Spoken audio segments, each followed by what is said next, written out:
Hi, everyone. I'm Kristen. I'm the VP of Events here with SomCon, and thank you for joining us today. We have Colleen McClellan. She joined us last year at SomCon and gave a really great keynote, and so we have invited her back to continue that conversation.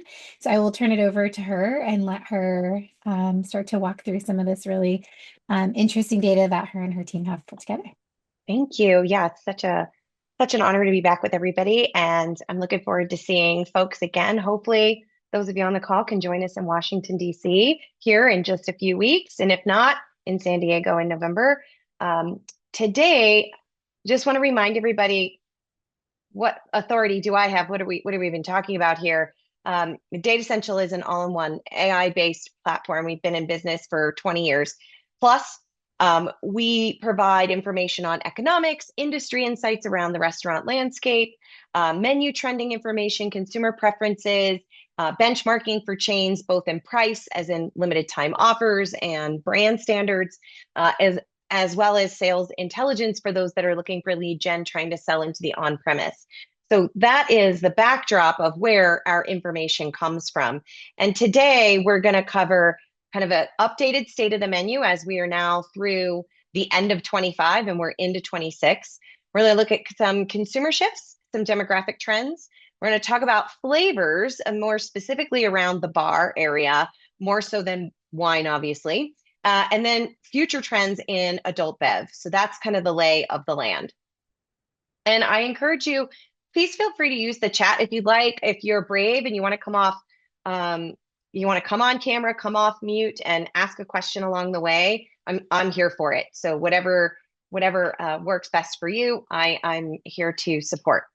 So diving right in, let's talk about the state of the adult beverage menu as we see it here in the end of 25. So what I'm going to do here is show you incidents. This is the number of adult beverages, the average by segment, as we saw it towards the end of the year. And I've given you the raw numbers on the right, so you can see the average number per segment and the 10-year growth rate. So total overall, we're at around, on average, 46 adult beverage items being menued at any given time. That's a 2% growth in the last 10 years. So in total, we had a blip during COVID, and you can see it on the screen.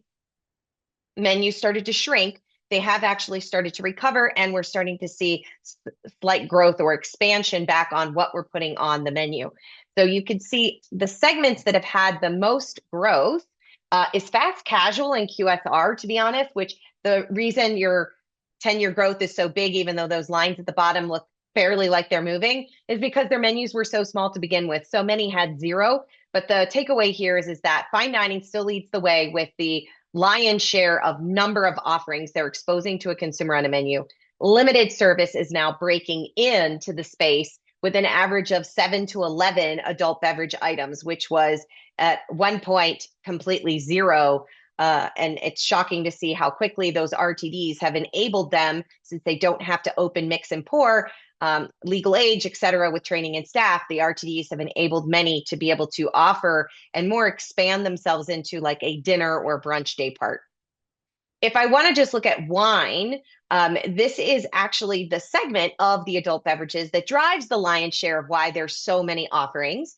You could see the total number of wine offerings on any adult beverage menu is 44. So still bigger growth coming out of fast casual and QSR. The bummer news is that since COVID in general, it's a 10-year average here, but we've seen constriction in mid-scale. Basically, all of full service has cut back on the number of wine offerings on any given menu. And so some people may find that to be good news. Some may find that to be not so good news. I think choice for consumers is good, but too many choices can also make it quite hard for a novice wine drinker to explore the menu. So in just the last year, what are some of the fastest growing beverages and flavors on the adult beverage menu? So this is including non-alcoholic cocktails, for example. So you can see the Hugo cocktails up 110% over the last year. So that's getting new engagement. Aquafaba is back. It took a bit of a dive. It came on the scene and was a blip and then faded. But with so much foam going on in both alc and non-alc, Aquafaba as a vegan opportunity is back. Brining is back, and a lot of this has to do with both brines for as a mix in a cocktail, and also brines like pickle juice, pistachio in pistachio cream, also rising. Lagrine is the one wine varietal that we see in the last year that's gotten some extra TLC. If we look at the um, wine menu specifically now, this is not non-alcoholic wine is the fastest growing wine. Then you have the Lagrine, Scipitino, Mexican wine, Veneto, Italy as a region is seeing significant growth in just the last year. So is Sicilian, the wine spritz, Canadian ice wine, Santa Rita, the region, orange wine, Etna Bianco. You could see some of the other regions, but in truly compared to cocktails, we're not seeing a huge amount of growth in the last year on any single mainstream varietal. Most of them have hit ubiquity, and now we're looking to see what else is interesting. So you do see Oloroso Sherry seeing some extra love in the last year, but just thought it would be important to showcase what is seeing growth, as we know the wine consumption has been struggling just a bit in the last year or so. So let's talk about, from an adult bev menu, what's kind of on the rise and what's on the decline. First up, we have limoncello. That actually continues to grow. The dotted line there is showing you what is predicted to happen over the next 4 years in menu penetration. So as a reminder, this is getting mentions on menu. This is not actual sales volume. So limoncello continues to rise. Orgeat continues to rise. And womp womp, our 1984 mudslide, we put matcha in it, and it still didn't quite have it come back to its heyday. It is predicted to see a continual decline, but that's also to give space to the reinvented adult shake instead of calling it a mudslide. So it's basically been reinvented, but the traditional classic days of the tiki world mudslides are on the decline. But something old that is new again, and we take a look at social just to see how something bubbles up. This has got the pink ghost jello shots. We have champagne jello shots. We have Paloma jello shots. We've got a lavender or lemonade jello shot in the actual lemon peel itself.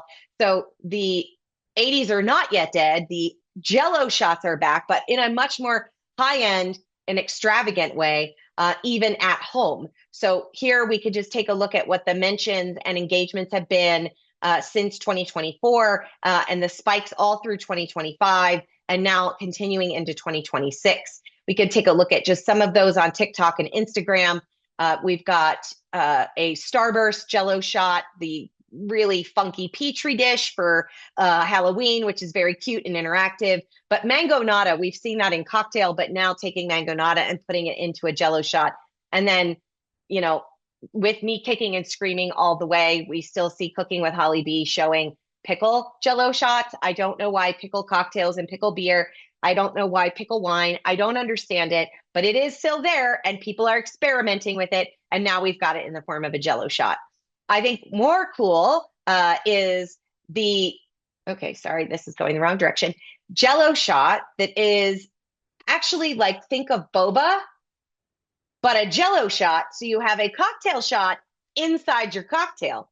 So you can drink a cocktail, but then chew a different type of cocktail at the same time, which definitely explains our younger generation today of just wanting to experience both all the senses, but also texture in beverage. And we see that with boba and grass jelly and mashed beans and all sorts in the non-alc space. So now coming into where these are adorable. You can imagine serving these in a little shot glass or a very cute oyster shell as just the cocktail itself, or having it served inside of a drink like you would serve flavored or cocktail ice cubes. But bubble coming out, this is the Cosmopolitan cocktail in a Jello form. So that's some of the rise and declines just in the last 6 months. We look at consumer shifts, which I think is always important to do as we come into 26. Almost a third say they're currently drinking less often at home, and a similar amount say that they're drinking less often away from home. Not news. We all know it, but I do like to just quantify it. We do know that this has inspired those to trade up. So they're drinking less often. When they do drink, they're drinking a bit more premium. So we know that they're looking for a higher quality and also a full experience with their beverage choice, not just not just like a rum and coke with a standard glass and no fancy ice and just serving in a highball. Like they're looking for garnishes, colors, um, just full experiences, whether it can smoke or it comes in with an imprinted ice cube, but they are looking for a more elegant and a more premium way to consume alcohol, especially out of home. We also know that 42% have been or are interested in going to a zero proof bar. So non-alc cocktail, non-alc beer and wine, more of a night out experience. So we'll see as more of those. There's certainly plenty of non-alc distilleries popping up and some non-alc retail stores popping up, but not so many true NA bars popping up. So we'll be looking for that. We could summarize the low alc in terms of sessionable beers and ciders that almost half are interested in those. That trend is finally moved on our curve up to proliferation, almost ubiquity. Wine seltzers as a more sessionable and lower ABV way to enjoy wine, same amount of interest as the sessionable beers, and then low alc cocktails at half interested. So we already know about no, but this is another way to think about a way to consume less is having less alcohol, but a still alcohol type experience. We also know that consumers are indulging in a regular type of alcoholic beverage chase by a non-alcoholic after. So thinking about having an alcohol, then a non-alcohol because, well, I can have 2 drinks or I can extend my night experience and still drive home. Then we have, and I love this just from an overall positioning, the future chateau. It's the real thing. So here they're just featuring, it's real wine. It's made in the traditional way, but it's at 5% alcohol only. So again, more sessionable wine. Now we've seen other brands go even farther, like Boutique, who is positioning it as wine water. This is super interesting to me as we continue to see just blurring of categories. We've seen whiskey seltzers, we've seen energy drinks that are positioned as sparkling water with caffeine. So it's like, what is it? What category? What shelf would you put it on? What part of the menu would you list it? We don't know, but you now have wine water, which dovetails into what a movement that is broader than California, but the cute name of Cali Sober has led us to the introduction of cannabis and THC inside of our adult beverage and non-adult beverages. So nearly 40% say they're using cannabis or a THC product from daily to occasional use now. Among those, over 60% say cannabis use has some impact on how they are drinking alcohol, whether it's doing it before or after, not at the same time, or doing it together, or having an alcohol. We now have wine out there that has THC in it. Here we see that nootropics in drinks, that about half of Gen Z are interested in this, with 44% of overall. So this is borrowing from that concept of functional, if you will, the functional benefits of nootropics for focus and memory retention. Psilocybin and microdosing is on the rise in awareness at 31% and 45% of people interested. It's still very much in the inception stage, but here you see a couple of examples. This is an orange vanilla, very much a nostalgic creamsicle vibe, going with a psychedelic water, and also being positioned as a herbal supplement. This has got kava in it. And you can see on the right, they also have these little sachets with kava and velvet bean to provide that kind of psychedelic mood enhancement, good vibe, relaxation. Just dump your powder sachet into any kind of liquid. We also see this with New Brew's euphoric seltzers, kratom and kava root in this one. It's for 21 and older, but it is alcohol free. Mitra 9 has the same type of thing going with it, kava and kratom as a non-alc seltzer, but also having a little like the those little energy shots. So now you could do a shot of Purple Rush, or use the little mix-ins to add to your water bottle, to add to your energy drink. So lots of different forms coming forward to create more of a calming and relaxation without alcohol. Kana is the next kind of on the scene in that functional psychoactive space. It's a succulent plant out of South Africa. It's considered to be a natural psychoactive and an empathogenic herb to improve mood, reduce stress, and promote relaxation. We see that here expressed in Silly Goose. This is a functional refreshment, if you will, formulated to elevate mood, and it's harnessing opposite powers of mushrooms, cannabis, so lion's mane, hemp-derived delta-9, THC, and kanna. So these are a whole new category of thinking about how alcohol used to serve to unwind and relax. So a bit of competition for the adult beverage space, but so many are doing both things at the same time. So we keep our eyes on just how many of consumers are doing both. And it's still very early stage, so we're not quantifying it completely, but we're tracking it so that we're able to quantify the behavior going forward. We think about our generations as they come in and consume with us on or off premise. And we could start here by looking at what the Gen Z consumer, we quantify this between, you're born between 97 and 2012. What is it that I'm showing you an index here? So anything over 100 being the base, like almost equally everybody loves it. How much more does a Gen Z person like or love the following adult beverages? And you'll see here that this is like 115% more than the average for some of these beverages. So things like the Gin Ricky, Blood and Sand, Phony Negroni, which is the non-alc version, Soju, Soju, Nebbiolo, Agave wine, Jungle Bird cocktail, Aquavit, Ripasso, Trebbiano, Blaufränkisch, Hugo Spritz. So it is both a well-rounded list, but also spirits that are not leading super tequila forward, which is what everyone is talking about right now, that how premium tequilas have just taken off.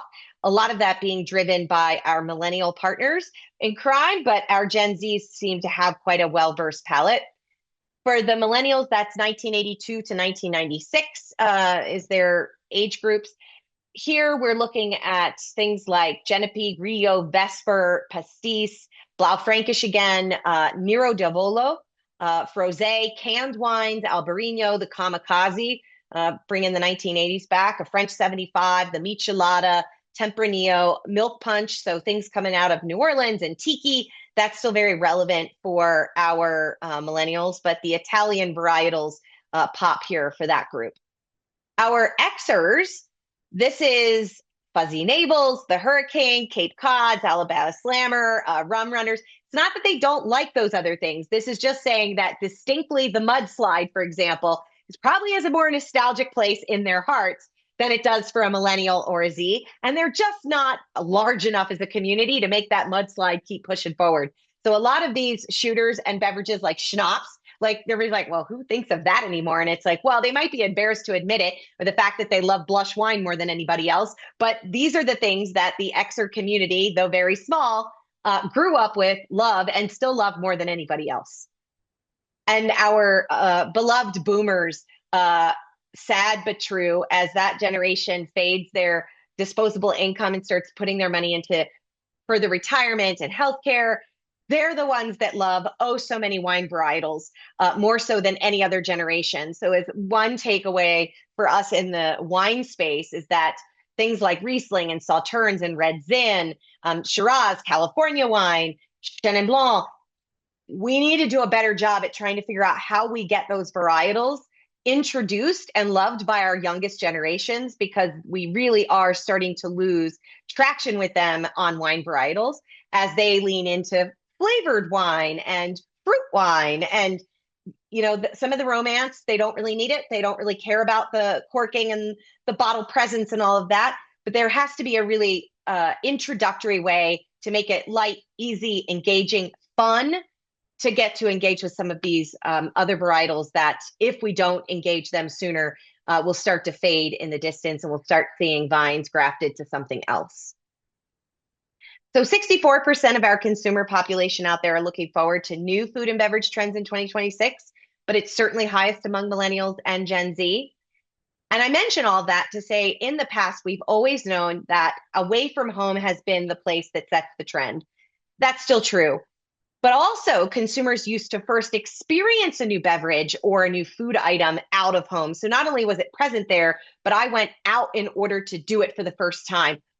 way more than I ever sought to get that new experience from retail. I would go out, I'd experience it there, then I'd go to retail and try to repeat it at home. That pattern is seeing somewhat of a shakeup recently, where we see almost an equal number of consumers getting to experience a new food or drink in retail as they are in restaurants. This is a factor of the economy for sure, but also a factor of how many beverage firms are putting all of their innovation in flavor and flavoring their RTDs. So, like Heineken Double Zero has a nectar, juniper, and a cold pressed lime. You'll see more likely a restaurant not stocking three versions of Heineken Double Zero, right? Whereas retail is giving it more shelf space. So we are seeing more of a long tail in choice and flavor innovation in our beverages, like spiked coffees, spiked tap water. These are items that we're not seeing restaurants adopting quick enough as they are getting presence on shelf, and consumers then are getting new experiences in retail, which we should care more about featuring limited time offers, even if we can't dedicate full core space to new flavors and new line extensions, but it is what draws people out. And if we aren't careful, we could be losing that share.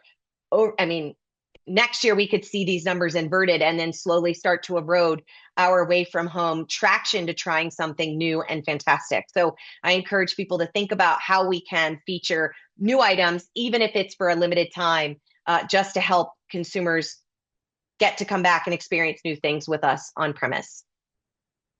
So let's take a look at two things. Let's look at new classic flavors that have evolved, and then what we think of going forward. So in 2026, kind of the new classics, I lead here with purple because of ube. Many of you know this kind of a purple sweet potato. It's got this gorgeous color and a very sweet, mild flavor. 25% of consumers are interested. It's seen 220% menu growth in just the last year. It's predicted to see another 86% over the next 4 years. Here's a great example of this in a beverage where it's a ube whipped cream. Super light and airy, and it's also an ube milk that is being used in this at Dessert Bar in Illinois. And of course, for the outside, we have ube cream liqueur. 44% of consumers are interested because it has that great color naturally. So given the natural movement and getting away from the artificial dyes and colors, ube is a great way if you're looking for that lavender purple shade. Starbucks brought it back in their iced ube coconut macchiato this year, and you can see that in the center of the screen. Another classic now that we would describe is Swicy, the whole sweet and spicy combination. Hot honey is a great execution of that. 46% of consumers are interested in hot honey, more so Gen Z at almost 60% of them. It's got 11% on menu already, with a prediction of 151% growth in the next 4 years. Here it is in a cocktail with Blanco tequila and Mike's Hot Honey in New York City. We also see it in the UK. Here is they call it Wonky Pear and Chili Gin. So it's one of its first of its kind of a chili and pear spirit-infused gin product. This one will catch your breath a bit, is the tomato in unexpected ways.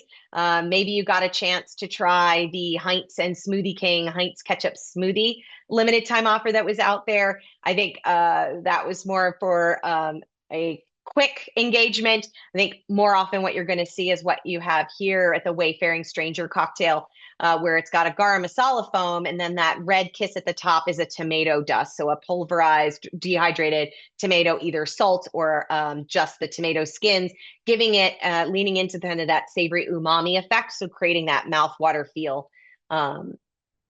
Texture is another here to stay. We talked about the boba a little bit earlier. Anybody out there remember Magic Shell? Or also, am I stuck in the 80s? Anybody? Okay, just at least one hand. Thanks, Kristen. It makes me feel like I'm not the oldest one in the room. Where, you pour it around, it hardens, and then you got to like crack it open. Here, Shake Shack is doing that in a Dubai chocolate experience where they've got a chocolate lined cup. So when you squeeze the plastic cup, the chocolate cracks, and then it creates these chocolate pieces that you then can consume. 37% of consumers are interested in texture and beverage, but texture is not just crunch, right? It can be, but can also be like in Texas Twin Peaks, vanilla cold foam on their espresso martini, or the dessert boba with smashed taro, red beans, and mung beans, very much popular in Asia. Aloe, for example, chunks, and then that like the grass jelly. Here we also see another way to experience this is nugget ice. Sonic's nugget ice has been a big deal. People can go buy a bag of ice and take it home. 71% of Gen Zers obviously grew up with Sonic, are very much interested in having nugget ice as an experience in their adult beverage. And then we call this nostalgia, not nostalgia, because the definition of nostalgia is something from your childhood that brings back like, childhood staples. It brings back the warm and fuzzies. I can't quite figure it out. We call it nostalgia because Gen Z is basically gets the warm and fuzzies from the things that the Xers grew up with. So they didn't really grow up with it, but they have the warm and fuzzies in a nostalgic way for things that Xers grew up with. So, for example, cereal milk, right? We've got things like the creamsicle. I don't know how many Gen Zers grew up with the ice cream truck driving around and, giving out the rainbow rocket popsicles and creamsicles and fudgesicles. But, Xers did, boomers did. So the Z's are very much attracted to those flavor profiles. Here you've got a toasted marshmallow foam at Salad and Go. And now, like, again, a classic from the 70s, the 80s was the non-alcoholic cocktail, the Shirley Temple, but now we put alcohol in it. So I like that's very confusing to me, but I guess you can menu the Shirley Temple and say, you can have it with or without a splash of vodka or a spirit of choice. So look more for some of those nostalgic flavors to be here to stay as new classics. Leaning in on Indian cuisine, I love this.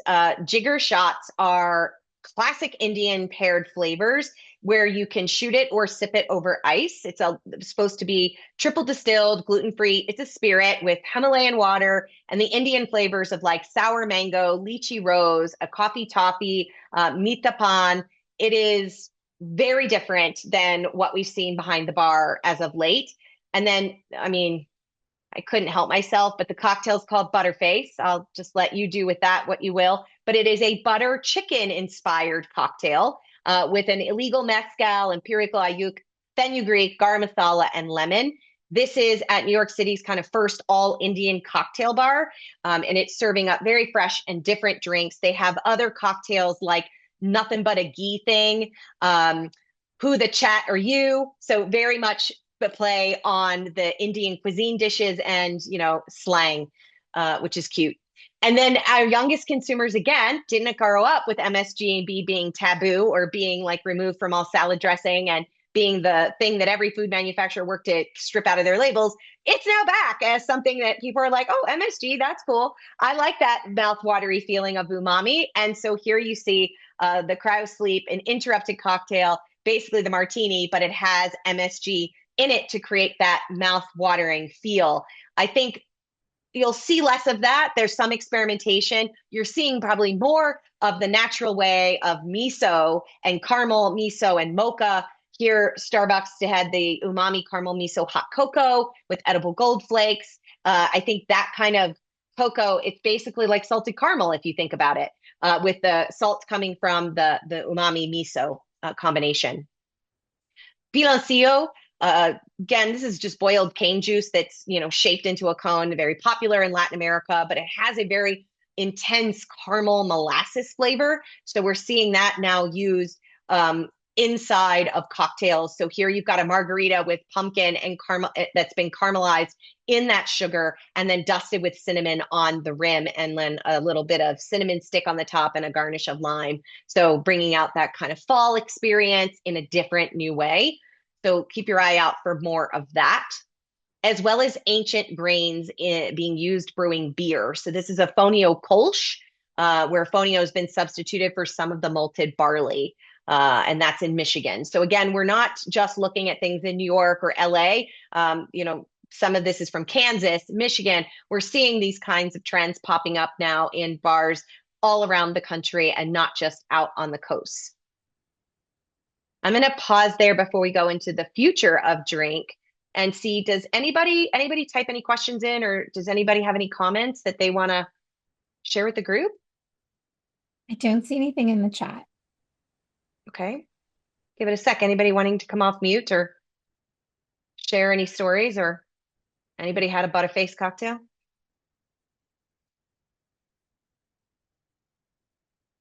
All right, we will keep going. So the next portion of this is really thinking about giving you trends that we can really measure well. I've talked about kind of what's up, what's down, what's predicted to grow.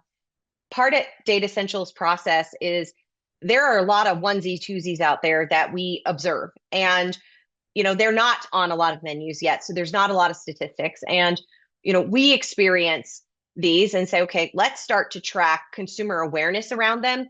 And even if they're not aware, if they'd even be interested in trying such a thing.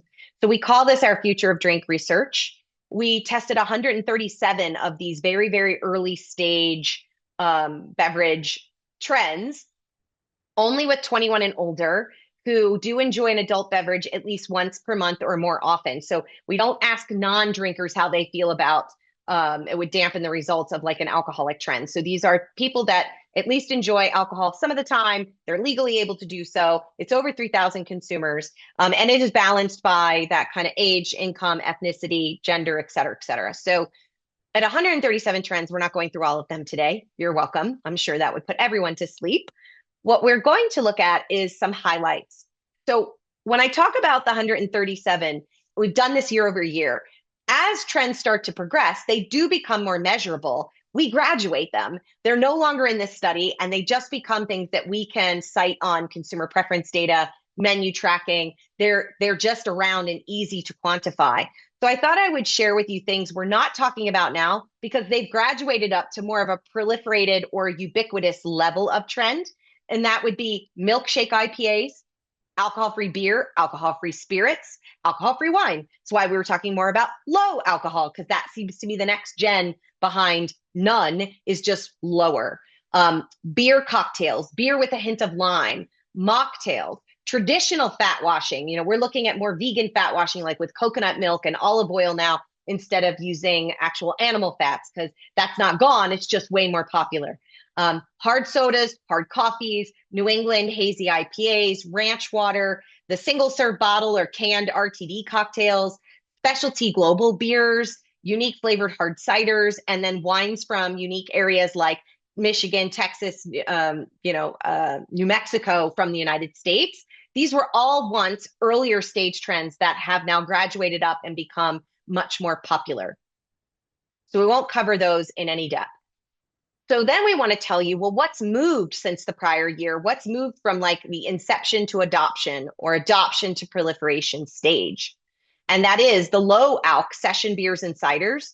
So it's moved from its second stage to the third stage in proliferation. Sour beers, like the Belgian sours, they also have advanced to the third stage just in the last year. Vermouth is another one that's moved by one. So we didn't see a ton of things move. Most things held steady, but those are a few that have now gotten closer and closer to ubiquity, where you have a much easier time finding it on menus just about anywhere. So then what were some of the new things we added this year? Yemeni coffee houses. This is interesting. 48% are interested in experiencing coffee at one of these coffee shops. Think of this as, and this actually, our team went out and visited one in Detroit.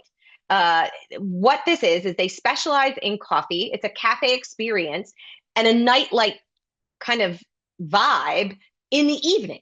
So where a lot of coffee shops are closing, the Yemeni coffee house is open, where you have non-alcohol beverages being served in very fancy glassware, very glamorous kind of setting. And it makes you feel like you're drinking cocktails, but it's coffees and teas. And it's for those that aren't really participating in nightclub bars, but more of a coffee house setting, brightly lit, super fun, cool music. So keep an eye out for these as kind of the third space, or the place where people that are not drinking, instead of going to a bar and hanging out and having non-alc, this kind of feels like that non-alcoholic bar, but it's positioned as a coffee house open late night. Carbonated cocktails. Over half of consumers are interested in this. So actually taking more of your traditional cocktail and making it more of a seltzer. We've got luxe collections, restaurants that are specializing in having a notable or very high-end spirit offering.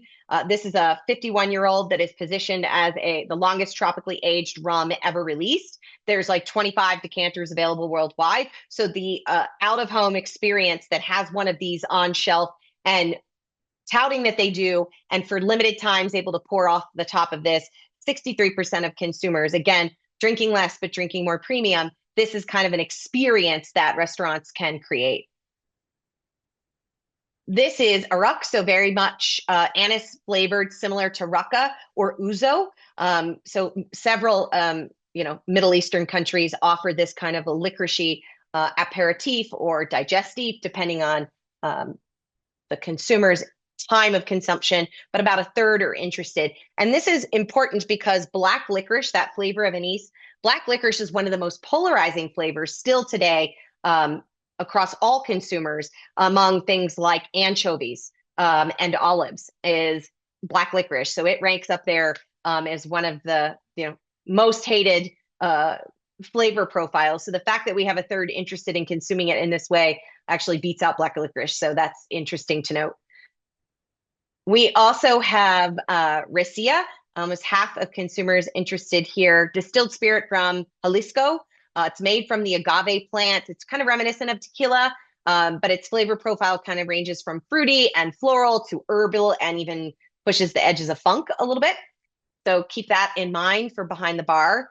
In addition to our nugget ice, I don't want to ignore the fact that large ice is still super on trend to track, especially like pressed with your logo in it, or I've seen things that can say happy birthday, happy anniversary. So like you get a cocktail and they stamp it because they know you're at the restaurant for a special experience. We take that one step farther here, and you've got almost supplements, if you will. So like immunity, hydration, chill, glow. These are flavored ice cubes, like with vitamin C, zinc, ginger, turmeric that people are using that melt into the cocktail and add another layer of flavor. So imagine designing the cocktail where the ice is actually also the flavor component to the beverage, that it slowly starts to integrate and dissolve and mix in while it sits on the table and as you sip it, so that the concentration of the drink changes while you drink. So it's really an interesting time as we see some of these hit the market, especially those with prebiotic fiber, as fiber maxing. We don't get into that here, but fiber maxing and protein are some of those really interesting functional benefits that consumers, especially women, are seeking. So why not be able to get your fiber dose while you're also enjoying a brightly colored, delicious cocktail? And then, of course, can't leave off cold foam. It is reached, and this is not just flips and fizzes. This is like true cold foam that they're using, like marshmallow foams, vegan foams. So across the gamut is, again, adding that kind of creamy texture. And you've probably heard me talk about the Carrillo as the next kind of espresso martini. This, you all know, this is espresso with either, could be brandy, it could be rum, mezcal, coffee liqueur like Liquor 43, where more traditionally known from Tia Maria and Kahlua. So again, you can see having like a whipped foam on the top takes it to another level. You could serve it in kind of the rocks glass. You could serve it in like the martini glass. I mean, there's so many fun ways that the espresso martini and now the Carrillo come on the market. It's seen, it's got 55% interest, and it's seen 574% growth on menus just in the last year. On the beer side, we have seen damp beer, 50% interested in this. This is a brewery out of Minneapolis, but it's a traditional Bavarian style, gold to amber in color, medium body. It's relatively light malty, aromatic, but low bitterness. Then you have Rogan beer, which is a German style rye, a very large portion of rye malt. It kind of gives it a light and spicy, earthy aroma. Little less interest here, almost 40%. Then you have Jopen beer, which is a Dutch beer, very thick and syrupy. Think kind of like a port, if you will, kind of, I don't even know. It's just like voluptuous. It's like the best thing that I can think of. Dark in color, high sugar and alcohol content, stores for very long periods. It's spontaneous fermentation. It starts once the wort has been covered in mold. So you can imagine some of that cooked sugary flavor, as well as some of that raisinated aftertaste. So super interesting. Keep your eye out for that. And then I would love to understand this trend a bit more. I just don't fully get it. And that is the smoothie sour or the smoothie beer. And you're not seeing that wrong. It's literally a beer smoothie you pour out of a can. Um, Very fruit forward. So the one on the right is more of an apple and pear. The one on the left you have is berries. But 44% are interested. Like it's got a very creamy, hearty texture. It's quite filling. But I don't know. We will see where the smoothie beer progresses to the next level from inception to adoption. We also would be remiss if we don't really dig in a little bit more to these blurring of categories. I want you to just play this game with me where you ask yourself where on the menu you would put it. So we're going to say it's a highball, technically a cocktail, but it's actually positioned as a bourbon seltzer. I don't know where you put that. Is it a seltzer? Is it a cocktail? Is it on it? Does it stand on its own? I'm not sure. The wine seltzer, same thing. Does it go on the wine menu? Does it go on the cocktail menu? Does it go under champagne? Rosé beer. Is it rosé? Is it beer? I'm not sure. We've got smooth sours as another one where I don't know if the smooth sours are considered technically shakes. Are they smoothies? Are they beers? Like, I don't know what they are. How about spiked soda? How about just spiked water? 65% of consumers are interested in having just alcoholic flat tap water. Here it's naturally flavored. They call it funny water. We also have 48% interested in what is called hippie water. This is Garden Party is its position, but is a peach, lemon, and ginger, almost like a tea, right? But it's made with 10 milligrams of THC, but alcohol free. So it's not really a soda. It's not really a water. It's not a seltzer. It's not alcohol. Where do you put it? So if you think about each of these categories becoming more and more flavor and function forward than they are about the base product. It's almost like nobody cares if it's a seltzer or a cocktail or a shot, or they care about the fact that it's the functionality, like what's it going to provide me? How's it going to make me feel? What's it going to taste like? So with that, we are consuming less frequently, yes, but we are seeking more flavor and function. All categories out there, from water to coffee to soda to lemonades to refreshers, are being reinvented. Consumers are seeking experiences and really trying to tap into all five senses through color, texture, sound, you name it. They want a full experience when they choose to pay for a beverage out of home. They are preferring to, their preferences themselves do vary by age group. So you really need to know your guest, kind of meet them where they are. If you've got an older crowd, their nostalgic experiences are somewhat different than what your Gen Zs are looking forward to, with the exception of some of those classics like creamsicles seem to resonate with Xers, millennials, and Zs from that nostalgia place. And younger consumers are really not attached to the romance of wine. Whether it's a flavored wine, fruit-based, fizzy, it's in a can, or a cocktail, they really seek to have fun and want a great tasting experience. So the more we can think about our classic varietals and how we might lean into making them more fun and approachable, I think that's one way that we might be able to engage the less frequent drinker to not forget about the wine category altogether. So with that, I will leave you with this gift. If you've got your phones, feel free to grab this QR code. You can get a copy of slides. You can download a preview report of the whole rest of Future of Drink just for showing up today. Really appreciate you taking time in your most busy schedule. This is just a primer of what we have to bring in April in Washington, D.C. So we hope to see you all there. We have a few minutes left, so we can open it up. So if there is anybody that has a question about this or anything else, please feel free to come off mute before you jump off and have an enjoyable rest of your day. Betty, you posted a question in the chat, so I'm going to read it out so Colleen can maybe address this if you have any info on this. Ah, Um, sorry. with the increase, actually, Betty, if you want to ask it out loud, you can. Yeah. Yeah. I'll put Hey, that QR Colleen, code good up to see again. you. Hi, it's good to see you too. Thanks for coming. Yeah. I like obviously we're seeing this increased interest in the THC beverages, but we're legally prohibited from incorporating them into a menu that includes alcohol. So, I mean, do you see foresee any movement on that. I mean, it's some big legal hurdles that you'd have to overcome, but stranger things and all. Yeah, no, and I think the danger, is it danger? I think the risk is them showing up where non-alcoholic is. Yeah. And so therefore people are going to get forced to choose between which experience they want to have. And so now you're playing the game where you've got to convince them to maybe pit stop and have like dinner and a drink and then hit up their psychedelic experience after, or do their psychedelic experience after and then come and have a drink.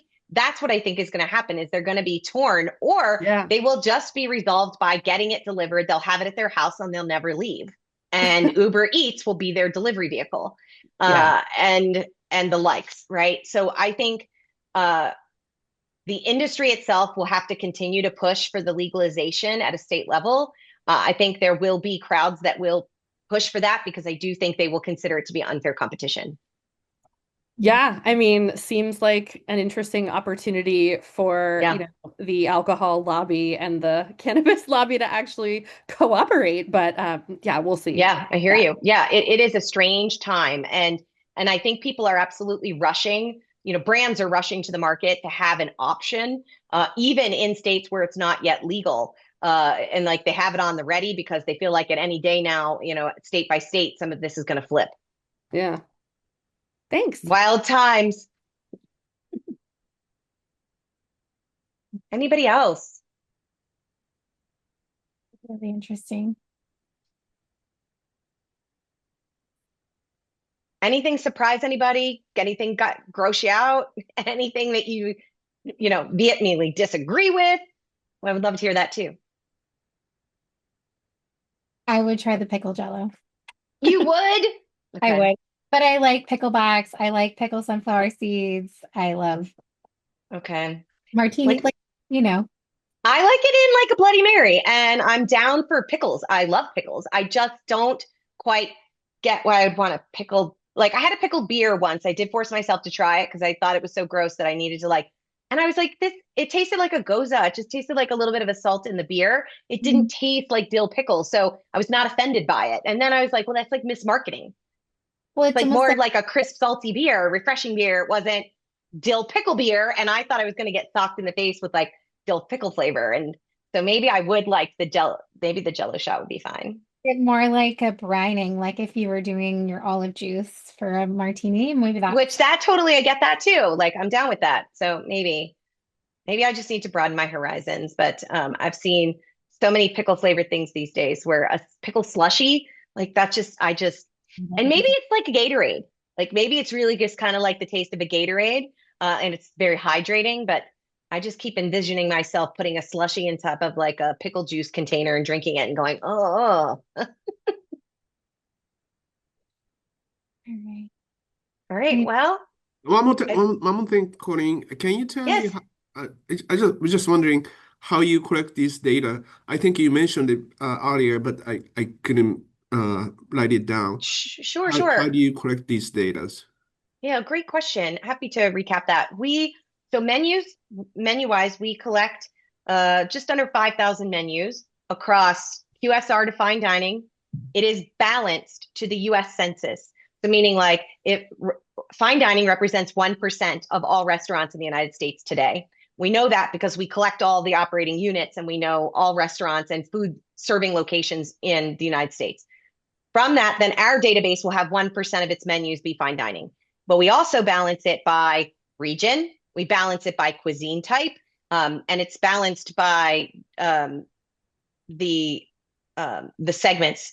So when you think about, there's actually a larger population of restaurants in the South of this, which is shocking. You'd think it's the Northeast, but it's not. There's more doors in the South than anywhere else. So our database has slightly more menus from the South. So it's a statistically viable sample where if any, like an independent barbecue joint in Texas closed, there'd be another one we could replace it with. So we never artificially inflate or deflate the menu trends. So it is a consistent 20 plus year stable data set that we can watch to see how words on a menu change, including price. On the consumer side, we literally are surveying thousands of consumers in alcohol, they have to be legal. So it's 21 and older, but we're asking them via an online survey what they like, what they dislike, about their behavior, et cetera. Both the menus and consumer data is collected and updated every quarter. Thank you. Yeah, you're welcome. I have a question, Colleen. So as you're looking at the predictions kind of going forward, Yeah. how much of that is looking at kind of the next generation that would be coming into drinking, and how far out do you go? Like Gen Alpha is going to be right on the heels here pretty soon, where they're coming into this age too, and they have some pretty strong opinions about things. And so at what point are you looking at their preferences and kind of folding that into what's coming next? Yeah, that's great. So two things. When I talk about predicted growth on menu, that is an AI predicted module that we launched in 2017. We used a training. We used a model to train on our existing data sets. So closed AI, so not open up to the whole world. So no hallucinations. It's fine tuned. It's got 98% accuracy because we check it against for every so often to keep it fresh. So the menu prediction is simply based on what the system is learning itself and what it's predicting based on historic behavior and new items coming into the market. So the Carrillo comes in and it's looking the same as the espresso martini. Its projections then look very similar to the same trajectory. When we talk about the 137 trends, like those literally early stage things that we're not able to quantify yet, those are the things that we're worried about or watching, I should say, that we think Alpha is going to start to pay attention to, younger Gen Zs are paying attention to. And so we track it early and it may die, it may go away. It could be a flash in the pan, like some of that inception level thing. So that's the very first stage of birth. 70% of items die there. Only 30% go to the next level. And so we watch it from the beginning always, but we also tell people don't place any bets on that. Like we're still like what's new this year that we're tracking, it could be a flash in the pan. We are waiting to see if it picks up volume and momentum to continue down the path where I'd say, okay, now it's an adoption, depending on your brand, how risk averse you are, whether you're retail or food service, right? That usually determines the volume demand you require to be considered successful.